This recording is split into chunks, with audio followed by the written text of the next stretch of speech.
And the Hangout is live. Welcome, everyone. Ivana Taylor here. And welcome to this week's edition of Read It and Reap, a hangout where we get together with some of the best small business authors and share their ideas and their latest books with you. And today I am blessed to have Jeanne Bliss. Down below, say, hey, Jeanne, so you get real big on the screen. Hey, everybody. I got to tell you, Jeanne Bliss is one of my favorite authors. Was it 2009 when you wrote I Love You More Than My Dog? Yes, it was. I love that book. I know we're here to talk about Chief Customer Officer, but I have to tell you, that's still my favorite book. Well, thank you. I tried to weave some of the love of that book into this new book. So anyway, today we're going to be talking about, I happen to have the galley version of this book, but it truly, I have a link to the Amazon. It's launched this week, but I'm blessed enough to have the actual working copy of this book. And, Jeanne, I live in Cleveland, right? Yeah. So home of the Rock and Roll Hall of Fame. And my favorite, I'm not a big music person. I mean, I enjoy music. I used to play classical piano. But one of my favorite exhibits in that entire museum at the Rock and Roll Hall of Fame is the exhibit where you have the little napkins where they wrote the song lyrics. Oh, yeah, that's cool. And you could see, them crossing words out and writing new words in, and so you can kind of see what they were thinking as the song took shape. So this is why I really love my galley copies, because I get to see all of the thought that went into the book.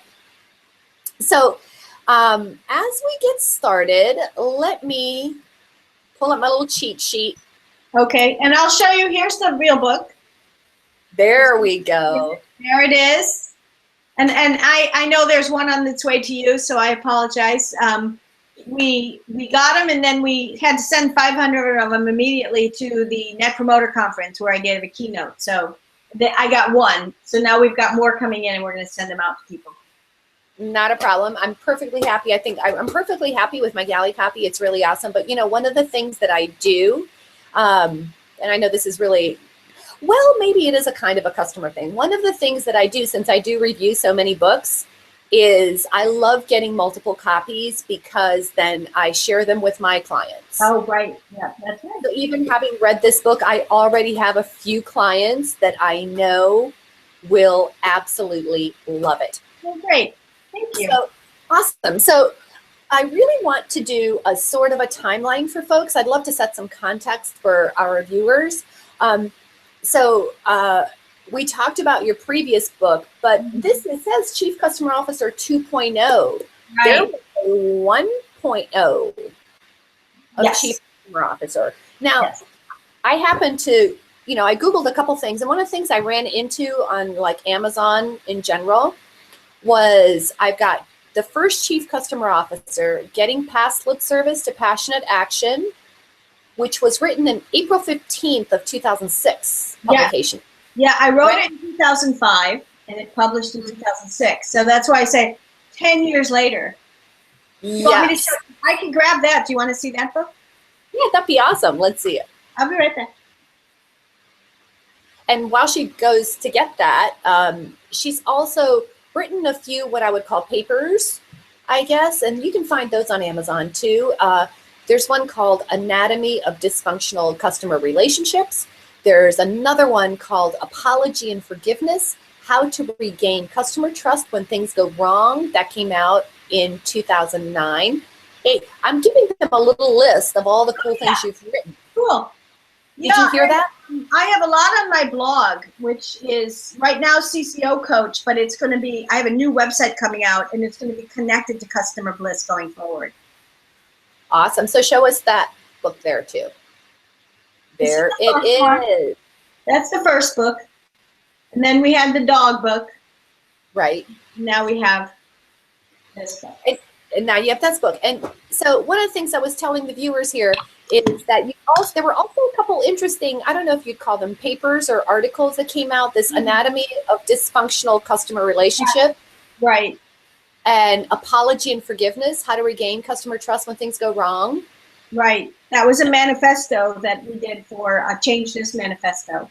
And I also love this, connecting with customers. Does the performance you measure and reward truly match up with your customer care? Right. So clearly there is this theme. Yes. That I think is reflected. I have to admit, I haven't read the first Chief Customer Officer, right. But when I saw these, I can definitely see the theme reflected of talking about customer experience, right, and customer service, and delivering on it. And so I Love You More Than My Dog was really a treatise. It was really accessible for small business owners, and like in a big way talked about, great customer experience. This particular book is much more, I'm going to use the word corporate-y. I think it takes into account a larger organization. Right. Or perhaps, the connection between the leadership and the customer can be a little distanced, right? Right. The I Love You More Than My Dog book is really the kind of beloved company you want to become. And it lays a framework for decision making. In much larger corporations, those things have to be embedded more deliberately. And so this book is a roadmap. But for small businesses, there's relevance too, because all throughout the book, I've got action plans and tools and little tidbits. So as a small business reader, what you'll find is you'll love the case studies because they're humans trying to do the work. But then there's action labs all through that you should, as a small business owner, start to do. For example, there's a section in there where I encourage you to build a code of conduct by stage of your customer experience. What will you always do for customers, and what will you never do to customers? So you'll find these really great little action items that you could do for your business, just kind of picking which ones are relevant for you inside of your organization. And I want to talk a little bit more about that. But first, I want to get into did something happen to you? What light bulb went off that had you become so passionate about customer experience? Because for you to, what happened for you to write a book where the subtitle is Getting Past Lip Service to Passionate Action? I love that title because I think it really says it how it is. Well, on my whole career, I reported starting with Land's End, I reported to the president of Land's End, then the leadership at Mazda, then the CEO of Coldwell Banker Corporation, the president of Allstate Corporation, and reported into the C-suite at Microsoft Corporation. And in all of those big companies, I had the first ever role of what would become a chief customer officer.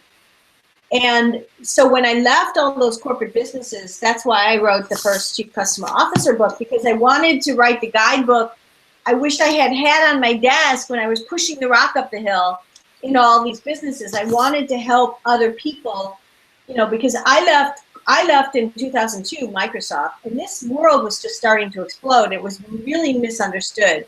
And so this was the very first book about this topic, about a customer experience leadership role. Love it. Because I think it was very, I don't know if I want to say brave, right? To get up there and actually put it out there, the elephant, because that's a peeve of mine. I'm not going to kid you. It's one of the big reasons, the whole corporate thing, everyone does a lot of talking. We sit in long meetings. We write mission statements, and we post them everywhere, and then we act like jerks. Right. Well, I call it shenanigans. I love it. And the cool thing about the new book for the small business owner is you start to embed these things into how you build your business from the start, you can avoid the shenanigans. So it's kind of cool for you from that standpoint. Yeah. So do you want me to talk about why I wrote the second one then? Yeah, because I think it really bleeds into when you started and how this world has opened up. And I think one of the big crosses, and even with the 2.0, is the role that social media has. Yeah, yeah. Well, so after I left Microsoft, I've been coaching chief customer officers or vice presidents of customer experience and the C-suite of companies on how to do this work. And so what's happened is the path and the way to get it done has become clearer and clearer and clearer, especially over the last 5 years. I have really honed it into behaviors and competencies that if you don't embed it, it's just chasing survey scores. It's just reacting to squeaky wheel issues. And so we go around and around and around and we're chasing our tail. What this does is it teaches you how to make it part of the DNA of your business, how to make it part of how you think about products, how you think about service, how you think about your employees. And it takes the reactivity out of the work and makes it, I say that the work of our businesses should be earning the right to grow by improving customers' lives. And that's, the connective tissue to the I Love You More Than My Dog book. We're going to earn the right to grow, not because we want to sell more stuff, but if I improve your life, you're going to talk about it. And when you talk about it, you also desire to have it again. And if you desire to have it again, you're going to come back, you're going to tell more people. And we need to flip the intent of business from getting a score, making sales, to improving lives.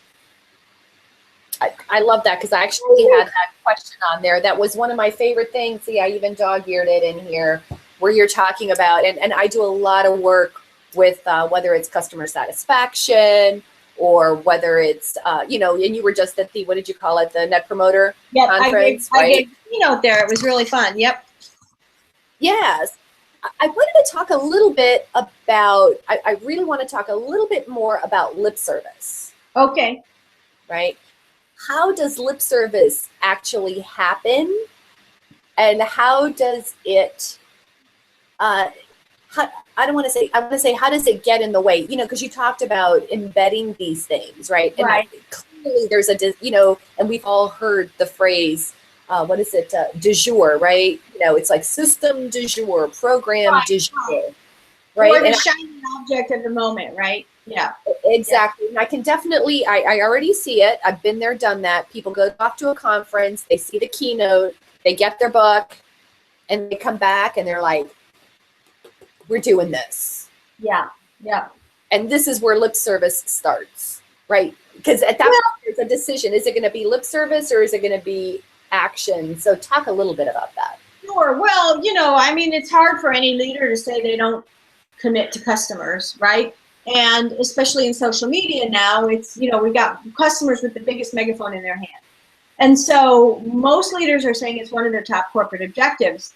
But there's a difference between saying it, lip service, and doing something about it. So, for example, if you say that you're committed to customers, but you're sending your people in the field to visit so many customers that all they can really do is go in, have a cup of coffee, make sure they're using the products and leave, then that's just lip service. That's not really supporting people's lives. You're not supporting your rep's life. You're not supporting your customer's life.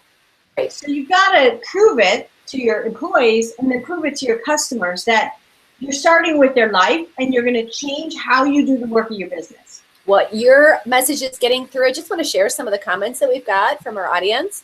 I love this. Look at what John says. Oh, yeah. Yay, John. That's a great one. I love that one. I love that, Red, right? Whoops, that was me telling folks that if you have a question, this is the time to ask. And JD's here. Hey, JD. Good to see you here from Crazy Like a Boss. I love this. Earn the right to grow by improving their lives. She loves that. So your message is getting through. Well, in fact, that is, you're going to love this. That is the last book I dedicated to my dad, the dog book, because, I talk about him. The book before that I dedicated to my husband because he goes, you're dedicating this book to me, right? I'm like, okay. This book, if you can read that, can you read that? For all the leaders, let me make it big, so because I'm talking. For all the leaders who grow their business by improving customer lives. That's beautiful. That is a dedication. I mean, I'm trying to, from the very beginning, this is why we're here. If you're not improving customers' lives, you're a commodity. You're a cup manufacturer. You're going to be sold by price. You're going to be marginalized. But, the difference between the cup manufacturer and supporting parenthood is, Gerber and some generic cup manufacturer on the shelves of the store. So why are you there? And if you really start with that, then you operationalize to delivering that promise. It's not a mission statement, it's work. I love it. And that gets us right into what this book is all about, which is you talk about a customer journey map. Right. Say more.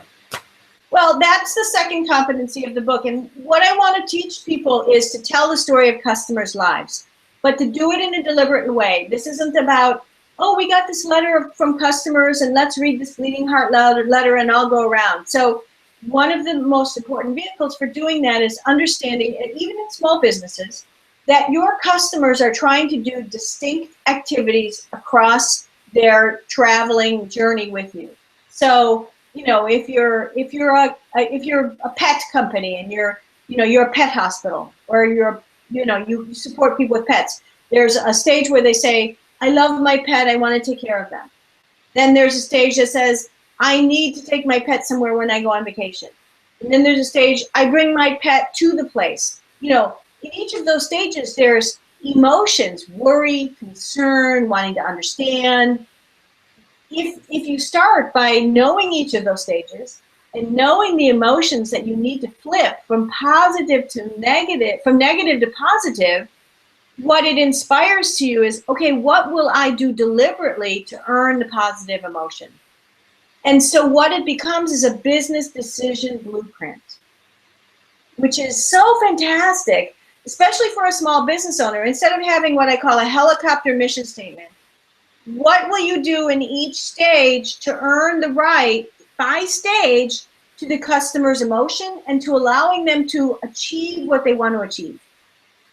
That's brilliant. And I have to tell you that I've talked to you before, I've read your stuff before, but honestly, hearing you say it, and all you people, you're going to read it in the book. It's in there, but it's not as well said. Well, blah, blah. I'm going to put my keynote from Net Promoter. It's going to be on the new website. My new website's going to be done in about a week and a half. You know, it's never done when you want it to be done. It just takes forever. But you'll see me giving these speeches talking about this stuff. So I'm actually on video doing it. Yeah. I really love that, because especially if you are there's another thing I wanted to talk about, but I really want to spend time on this customer journey map, right? Because I didn't get it. Like, I read it. You know what I mean? I got it in my head, but I didn't get it until you just explained it, that the customer goes through an experiential journey on their way to your product, inside and service, and inside of their experience with you, and following. It's like a time. And so what you're saying is pay attention to all those moments. Well, and be proactive about architecting an experience, not letting what you do become the experience, because we become really good at the technical execution. We have to have a check-in. We have to have a place for the dog to stay. But what about welcoming them? What they've got an emotion. How about, you know, if they're worried about their dog, do you have the name of the dog on the bed to begin with? If you think about these things ahead of time, they will inspire you to do uncommon actions that, even though they're simple, will make people happy, smile, feel good about your business. Absolutely. It's a framework. If you use it as a framework, and where this has gone awry, because it's become a shiny object, is people start doing Visio maps on every project and every process and other things, and now you've got a binder this thick. What are you going to do with that? Instead, start at the stage. Talk about the quotes you want to earn in social media by stage, when you really improve the customer's life by stage. Then bring your people together to say, if we want to earn this, what are we going to do? It's that simple. Small pieces all the way down the line, right? I'm sorry, Havana. There is no action lab in the book to help you do that, actually. There's a couple. In chapter,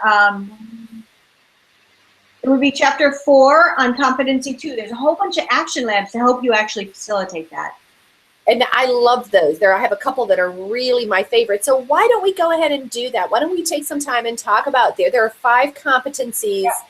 Let's talk about each one and just talk about them the way you've been talking about. I really love the context that you're putting into it. Just definitely in this conversation takes it out of this big unachievable thing and makes it really accessible. Sure. I love that. Well, and the other thing, I don't know if you got to it yet, at the back of every chapter, there are 3 recipe cards.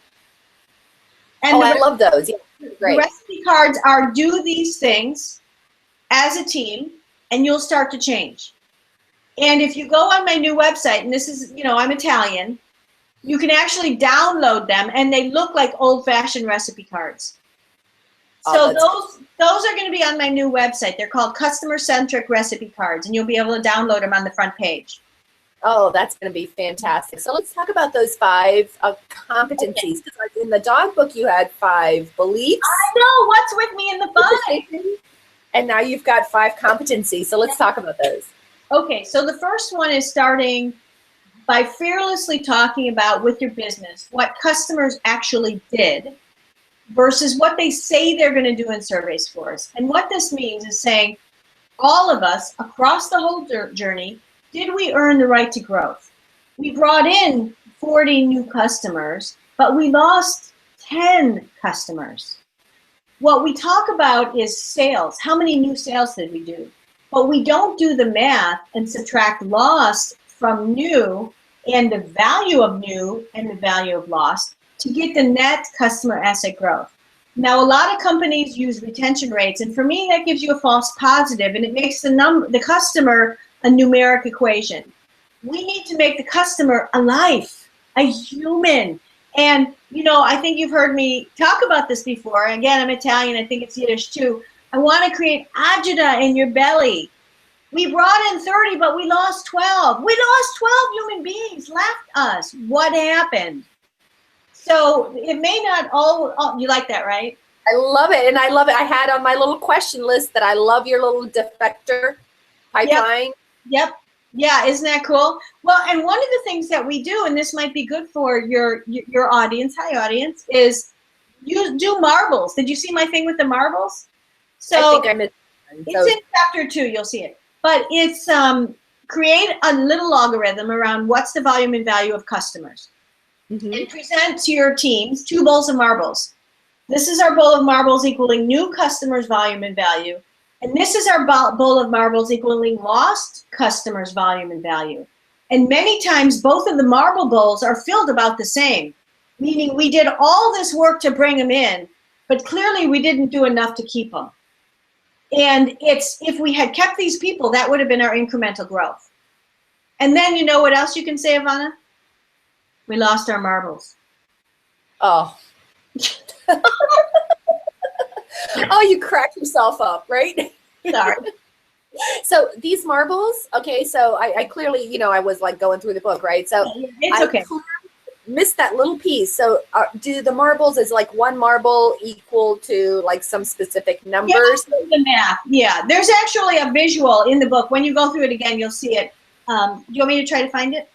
See if you, yeah, I was going to say, let's see if I can find it too. I think it's in chapter 2. Let me find it for you.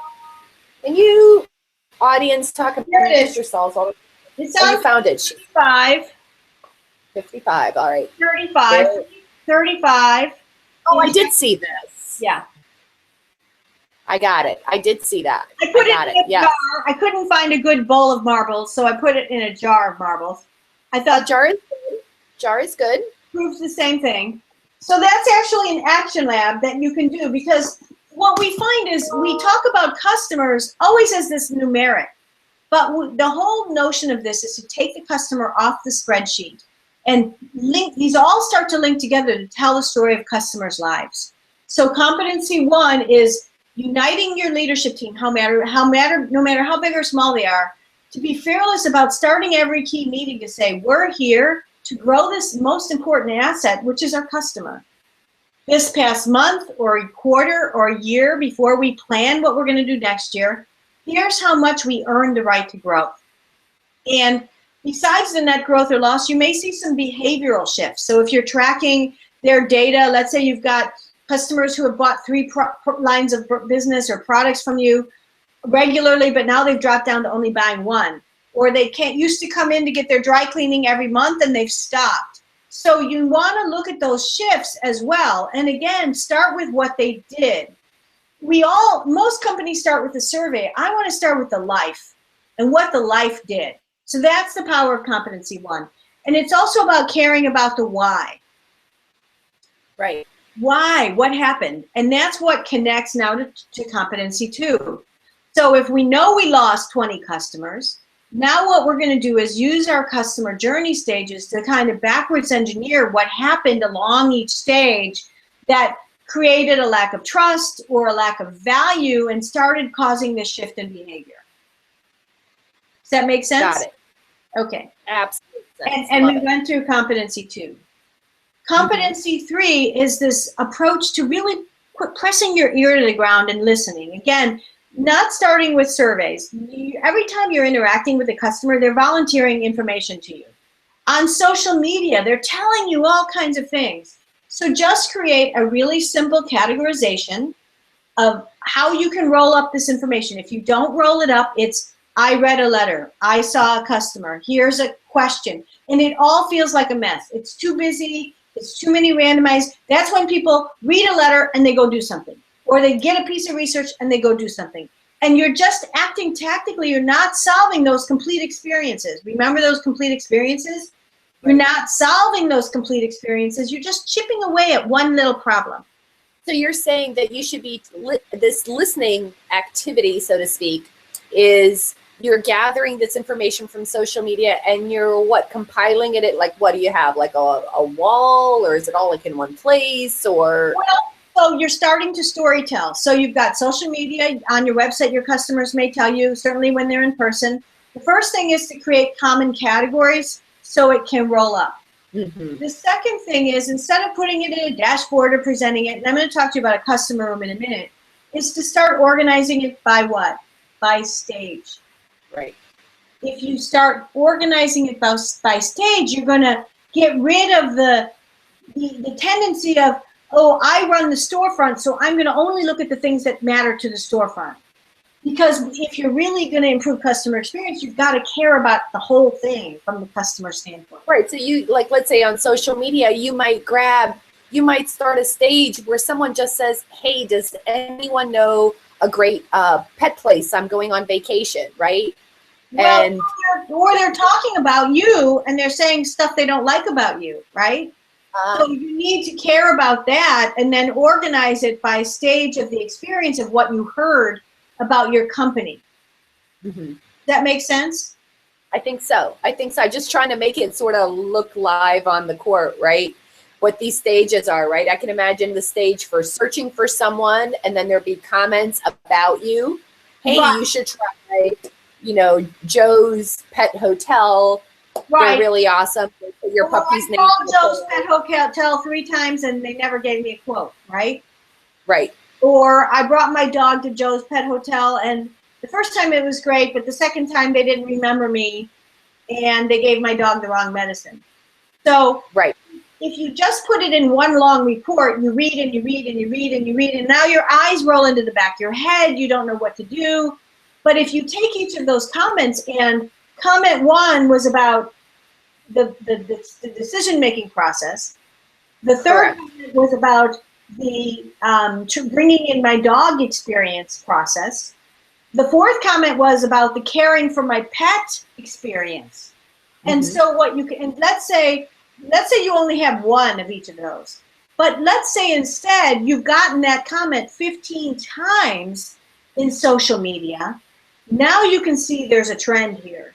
There's something's going around. Something's wrong here. Got it. That's absolutely perfect. Okay, so what did we do? We did 1, 2, 3. Well, but we're not done with 3. I'm sorry. So there's other kinds of listening. The other kind of listening is important for you culturally. It's experiential listening. You and everybody in your company should have to do everything you require customers to do. Oh, amen to that. So that's experiential listening. And then the last, of course, is surveys. If you send surveys, that's fine. But put surveys in their rightful place in your storytelling at the end of the story. Our complaints spiked here. We weren't meeting this. In social media, 15 people said the same thing. We tried it. Yes, it wasn't fun. And we happen to have a survey result on it. Here's where we are. It validates that. You'll see we're putting the numeric after the story about the life versus starting with the numeric and then chasing the score. That's a huge, huge distinction. Isn't it? It's totally, it changes everything. It's really, really big. Really big. Everyone should just take it in for a moment. Start with the experience. And I love that you're not dissing data, right? Data's important. No, data's important, but we need it to validate the story of the life. And, you know, even big companies, for example, Adobe, I know they're not a small company, but they're trying to take on small company behaviors because we know that's what changes everything, right? If you're a small company merchant, you're involved, you're feeling it, you're knowing it. But if you're a big company, you have to do deliberate things. So what they actually have is a formal executive immersion process where they put almost 2,000 leaders through this now, where you have to go in and download things and try to do everything customers have to do. And they've now attached compensation and bonus to stepping through the life of their customer. That's fantastic. Yeah, it's almost like that Undercover Boss show, which is one of my favorite shows. I absolutely love it. That's right. That's the point. We need to build empathy. Okay, so competency 4, we're on 4, is, I call it your revenue erosion early warning system. Everybody wants to know that. And that's your defector pipeline, right? Oh, so know before customers tell you. And you can, again, if you start with the stages and you know the negative emotions that you need to flip to positive, that will start pointing you to those 5 to 10 inflection points where after it, customers feel uncomfortable, or if you don't do it right, they'll feel uncomfortable. And so you should know your performance in each of those inflection points. Amount of time from when a dog leaves and you send a checkup report on how it went. If you let 2 weeks go by, the customer's going to start saying, well, they didn't care. Right. So take care of those metrics and manage those performances with as much as you care about sales. Because the performance in those little moments drive future sales. Perfect. And it connects to your story, right? So starting with competency 1, as a result of the experience we brought in this many customers, but we lost this many customers. Let's now traverse across our journey and understand what happened to their lives. Social media spiked in this area. Well, we tried it and this is just not working. And guess what? We're 20% below our performance standard on following up with dog owners. No wonder our survey score dipped here. So you see how it all connects. It's all connected, and it's connected to the life versus dashboards and numbers and numerics. And how are we going to get lift on this score? Yes. So that's what that is. I really love that. Are we ready for 5? Yes, we can do 5. So 5 is 5. She's like, come on. 5 is the thing I call the customer room, where you said you put it on boards or walls. And the biggest kind of Achilles heel of this work is, you know, even if you're a small company, you have people working for you, and you might say, hey, billing is not working. No, you run billing. Can you go work on billing? Well, Joe is working hard, but he's going to go work on what he's doing in billing. He's not going to think about the customer's experience with billing. So what you want to do is walk your people and your employees maybe through this journey. And you can make it really simple. Butcher paper with each stage of the experience. Do a trend of your complaints. Show what the customers get, screenshots, packaging. Show your social media. Show your performance standards on what you're working on or not, and then your survey scores. And then monthly, and then quarterly and annually, walk through with your leadership team and just start circling the things that are out of whack. You may circle 12 things. Here's the magic. You're now going to say, okay, we can't do 12. Which 2 can we do? And what are we going to stop doing? Because we happen to have 15 projects that we're chipping away at this same thing. If we're going to do it right, let's stop doing these 5 things and work on this in a good, big manner to solve it from the customer standpoint. I just love this point of view. So I want to get to a question that we have. Okay. JD has a question, and she wants to know, how did corporate America realize it needed you? JD, here's the funny thing. Every job I ever had, people just wanted me to go away. But They knew about that. Well, because I get in their stuff. Yeah. But what happened, here's what happened. So, the Land's End is not what it used to be. They're trying to get it back. But when I was there in 1983, this was the pinnacle of a customer experience kind of a company. We imagined the UPS man showing up and handing you the present with your child's overalls in it. I mean, that was our whole process for building that business. And so I was so lucky because I learned all of the how to do it right there. And what happened is, as I started getting better and better at engaging leaders, I knew, and we made the shift to starting with competency 1. So if you connect the work to this is growth, now they're going to want it. It's a little bit like a drug, right? So you want them to want it, but then they want you to teach them how to get it. But if you come in as, oh, we've got to do the right thing, kumbaya, they're like, okay, blue sky girl, move away from the building. So you've really got to start with what's important to them and really connect the dots between the work and helping them grow their business. And growing it in the right way, right? Exactly. So I want to ask you this question. It's kind of more future looking. Jeanne, Okay. after all of this work and all this experience, it's perfect question for you at this stage is, what is it that you know for sure? And think of this as like a trend question. What do you think is going to be happening in terms, what's next in the world of customer experience, measuring and growth? And given all this research and work that you've done, what is it that you know for sure? That's a really good question. What I know for sure is that in an increasing world of choices, customers increasingly want to be treated personally and with respect. Technology is not a replacement for kindness and taking care of my life. And so use high tech to increase high touch.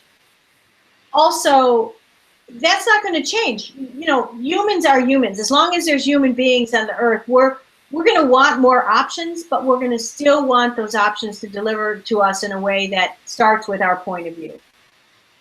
I think the other thing is that perhaps organizations will try to figure out another way to organize that doesn't start with the silo, but instead starts with customer objectives, perhaps. In fact, how we organized at Land's End a million years ago was not by marketing, advertising, copywriters. There was a multi-discipline team. So you had a buyer for a product category, you had a writer for that category, you had an art director for that category. And they created a 360 experience around children's products and services. So because we did that, that's why when you ordered your first big box of children's stuff, we had a little bit of money in the margins to print the head and the tail of a cow, a sheep, and a horse so you could ride the box all over your house. So I think that for me is the organizational shift that I'd like to see people start thinking about. I think that's really wise. I think that I've actually been part of organizations that were very similar, where you've got, as we say, a multifunctional work team, right? But everyone's focused on a single market or a single customer and what their life is like. Yep. So we had marketing, sales, engineering, and quality, and production, yep. and those kinds of things. Comprehensively working together. Although I have to admit that, that's the one thing we didn't talk about. That's the one thing that I loved. Chapter 9. Oh, yeah. Chapter 9. Great chapter. Awesome. This thing, and my heart stood still. I was so happy, where you talk about identify your company core power. Oh, power core. Yep. Power core. right? Because we all know, and this is so big, we all know that companies, you know, based on leadership and how they were founded, they're driven by different things. I typically worked in like manufacturing-based companies, right? So they're driven by manufacturing, production, machines, right? So there was always money for machines, not so much money for, you know, printing, you know, tails and horsey things on boxes. Yeah. So, but you get my point. I think that's so wise. Speak a little bit about how that works, because that's a great section. Well, yeah, I mean, that is actually a carryover from the first book. That was one of the hardest chapters to write in the first book. And I think what I said in that is, when you write a book like this, it's always, you know, you spend a lot of time trying to figure out complex problems. And I think what I said is me sitting for hours in crummy pajamas that my husband hates, because I would just be sitting there focused so hard on it. It was kind of hilarious. But the notion of this really came when I worked with these companies who had a lot of agendas. And as you grow as a small company, this is something to think about, right? Because the genesis of the business might have come from two leaders who are really passionate about building a great product. And so all the questions are driven around the product, or it might be about two sales guys started a company. So it's all about the sales. And so this idea is know the genesis of the business and recognize those are the natural things that are easiest for people to understand. But there's more to the business than those early genesis ideas. And you need to, as a leader, especially leading this customer experience stuff, understand the genesis to know where you need to fill in the gaps and how you need to engage the power core to dance. That is just so smart, Jeanne. I got chills on that one, because anyone, I think where people really, especially if you're in a small business and the founder, you know, there's maybe like a handful of you, right? That's exactly. Or if you're an independent business owner, to just recognize, I'm a big believer and know who you are, right? So I think the frustrating thing for folks that are in a larger organization is those of us who might be sales and marketing inclined see all the gaps in sales and marketing, where meanwhile it's sort of wishing things were different than they are. That's right. That's right. And that helps you acknowledge. And a lot of my clients, or even people in general, will start down this path of trying to make change without first evaluating the sandbox they're trying to make change in. And you're going to hit the wall of the power core. You're just going to keep hitting the wall of the power core, because you haven't asked them to dance. You got to dance with the power core. You're not going to change it. They are who they are. Just know what power core you're dancing with.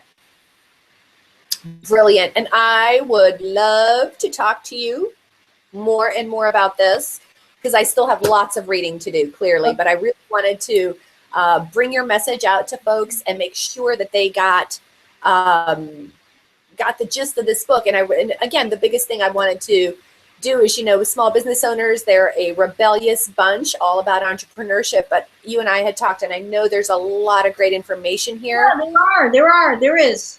I'm an entrepreneur. I use these things in my business. So there you go. And I saw a lot of value in it too. And I'm going to be kind of looking around to see what I can embed for myself. So I'm really, really thrilled. Happy to have you. I've got the link, everyone. I've got the link in the event page. So click on over there. Did I send you the first chapter? Because you can send people the first chapter if you'd like to. Absolutely. Or if they want to get the first chapter, where can they go? I think it's in the CCO, right? Site? I thought I saw it there. You said, okay, otherwise I can give it to you. You could put it on your site too if you'd like. Wow, awesome. All right. Yeah. Okay. That's great. So, yeah, you can get a free chapter. So check out Jeanne Bliss and Chief Customer Officer 2.0. She's got the handy dandy new book. There we go. Yay. So check it out, enjoy it, and definitely I'm going to share JD's quote.